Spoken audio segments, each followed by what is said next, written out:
And this is where the battle line has been drawn. ICE has arrested almost 1,000 people on Sunday. Numbers are up as far as deportations. The people they are arresting, we listed some of the crimes they've committed. This was a promise made by this administration. Many people agree with this. I will tell you, what bothers me about the narrative is this. I always find myself on the defensive. And I don't know why I do this, but I find myself on the defensive. And the vast majority of the American people are on board with the idea that if you're in this country illegally, you shouldn't be. I also know great immigration stories. We have clouded in our minds everybody's a migrant, and it shouldn't be that way. I've got some audio I'm going to play in a moment of all people, Chuck Schumer in 2009 laying out a case. In 2009, he wouldn't even use the phrase undocumented. It's not being cruel. I don't mean to be cruel to anyone. But we are displacing, we are deporting, we are taking into custody many people that have committed serious crimes. You've got people saying that this is dangerous, that we are allowing people to commit crimes in our country, and we shouldn't. There are a couple of things to point out, and I want to get to them here. One of them is that in conjunction with the border czar, the company Goya, which makes, obviously, products for Hispanic food. Goya Cares is teaming up with the Trump border czar Tom Homan and investigative journalist Sarah Carter to track down trafficked migrant children and reunite them with their families. They said, we were involved in the movie Sound of Freedom, where we became aware of this tremendous evil of trafficking. So the awareness, we formed a coalition of different people and organizations that, to raise awareness, we're going into schools to bring awareness to this problem, because before that, we weren't aware that this last administration was actively bringing this in. That was the president of Goya Foods, the CEO. We've gone from 85,000 children missing to 340,000, but they're not missing. They've been sold. They've been purchased, basically, and handed off to sponsors. 40 children at one address. This is not a home, it's a business. So let's start there. The Phoenix Union High School District moves to protect students from immigration enforcement. This is an Arizona Republic story that was printed over the weekend. The Department of Homeland Security under President Trump this week rescinded a longstanding U.S. Immigration Customs Enforcement policy that had largely prohibited immigration enforcement at or near sensitive locations like schools and churches. So here is a quote from someone from the Phoenix Union Governing Board. It's the president of the governing board. We have a huge responsibility to over 20,000 students, many of whom are of color, migrant, and refugee families. Our students need to be on our campuses free of fear, regardless of the political climate we find ourselves in. The demonization of this and the twisting of what this is all about is what bothers me. I think I've built up enough of a reputation with people that if we were going in and snatching kids out of schools for no reason, that I would be against it and people would understand. Tom Homan asks a really good question. He joined ABC's This Week and was asked about the logistics behind all of this. And they said, what criminals are hiding in schools, middle schools, elementary schools? Are you going to go there? Homan asked a really good question in this interview.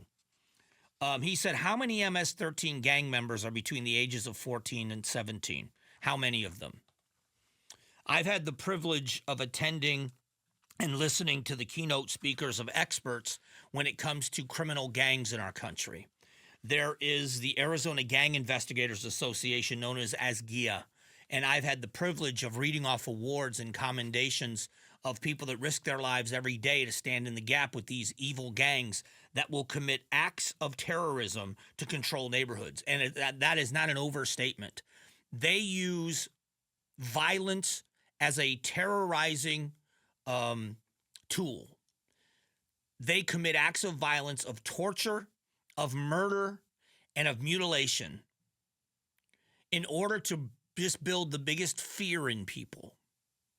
So I would say, with all due respect to anybody out there that is making this sound like that these are just evil people that are going in and yanking third graders out of that is not at all what this is about. And anybody that scratches the surface to the problem, you go and look, go and ask an expert, go and look it up, do an internet search on these criminal gangs. This has been going on for years. So when you look at even criminal gangs that are American gangs, they utilize very young people. It used to be for auto theft. They take 13, 14, 15-year-old kids and they use them to mule drugs and hold cash because the kids are taught and they know this to be true, and the adults in the gangs know it to be true as well. A young person like that is going to enter the criminal justice system, and they are going to be arrested 4 or 5 times before they ever see any time in jail or prison.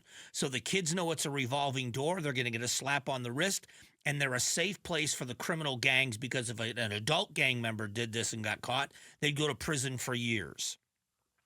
Now you're talking about the violence that are being committed by these Venezuelan gangs and by these MS-13 and by these others that are known for their violence.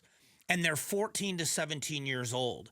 So when you do that, when you put a blanket statement out there that says, we have a responsibility to stop the police from coming in here because they're just rounding up kids, it makes the cops look bad.